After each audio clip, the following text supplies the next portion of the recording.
Hello everyone, সবাই কেমন আছো? আশা করি সবাই অনেক অনেক ভালো আছো। তো আমিও ভালো আছি।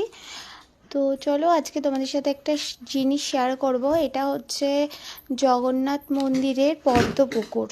তো মন্দিরের মাঝখান বরাবর দুদিকে দুটো পুকুর আছে, আর মাঝখান দিয়ে মন্দিরে যাওয়ার পথ।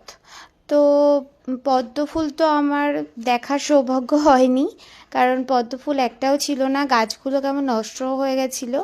ওর জন্য এগুলো হচ্ছে তোমার পরিষ্কার করছিল, যে নতুন যাতে ফুল হয় তার জন্য ওরা অনেকেই মিলেই কাজ টাজ করছিল।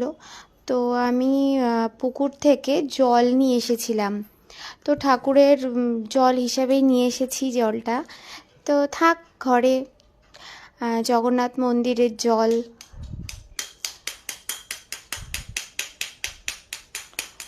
তো তোমরা কারা কারা গেছো অবশ্যই কমেন্ট করো।